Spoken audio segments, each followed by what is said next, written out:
Halo, kenalin nama saya Raden Fida Aulia dengan NIM 240200519. Tujuan saya membuat video ini adalah tidak lain dan tidak bukan untuk menyelesaikan tugas mata kuliah Hukum Perdata Internasional yang diampu oleh Bapak Dr. Jerry Leviza SHM Pun. Selamat menyaksikan.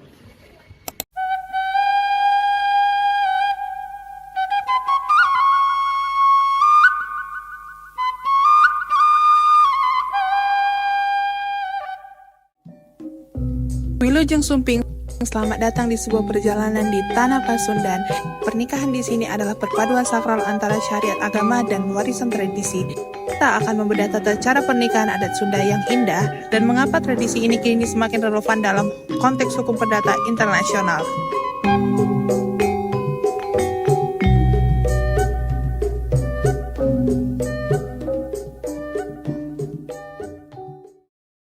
Perjalanan dimulai jauh sebelum hari H. Tahap awal adalah Nenden Omong, yaitu adalah menyimpan janji. Ini adalah penjajakan awal memastikan calon mempelai wanita belum terikat.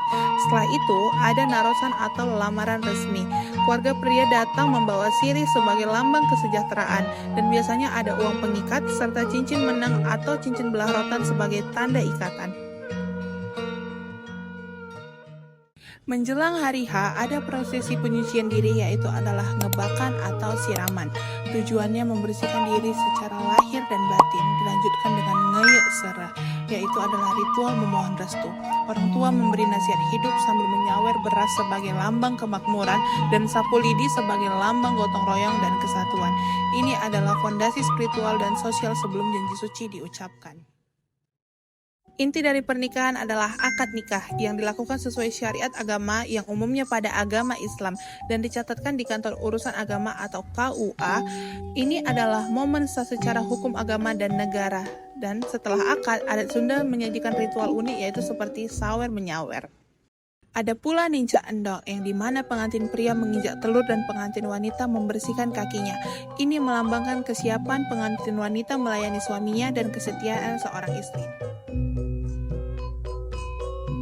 Yang terakhir itu adalah muka panto, yang dimana bisa disebut dengan buka pintu, adalah dialog berbalas pantun yang syarat makna untuk membuka gerbang rumah tangga, yang di semua rangkaian ini membangun ikatan hukum, moral, dan sosial.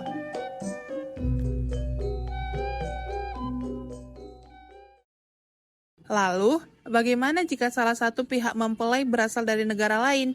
Misalnya seorang wanita Sunda menikah dengan pria berkewarganegaraan asing. Disinilah hukum perdata internasional mengambil peran. HPI adalah jembatan hukum yang mengatur hubungan perdata yang mengandung unsur asing. Unsur asing ini memaksa kita untuk memilih hukum negara mana yang harus dipakai. Dalam konteks perkawinan, HPI akan melihat keabsahan formal dan material pernikahan. Adat Sunda adalah tradisi luhur yang mengiringi pernikahan. Namun, di mata hukum Indonesia, keabsahan perkawinan atau aspek materialnya harus sesuai Undang-Undang Nomor 1 Tahun 1974. HPI sering menggunakan asas lex loci celebrationis yang dapat diartikan sebagai hukum tempat perkawinan dilangsungkan. Jika pernikahan adat Sunda ini dilakukan di Indonesia, hukum Indonesia juga termasuk mengakui adat, akan berlaku untuk menentukan formalitasnya.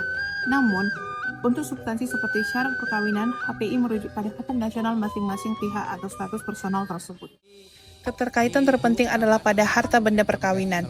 Hukum adat Sunda umumnya menganut sistem bilateral atau harta bersama.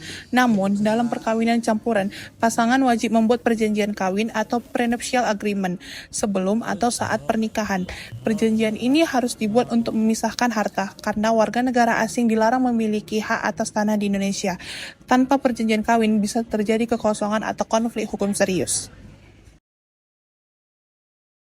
Jadi, pernikahan adat Sunda adalah sebuah warisan budaya yang tak ternilai.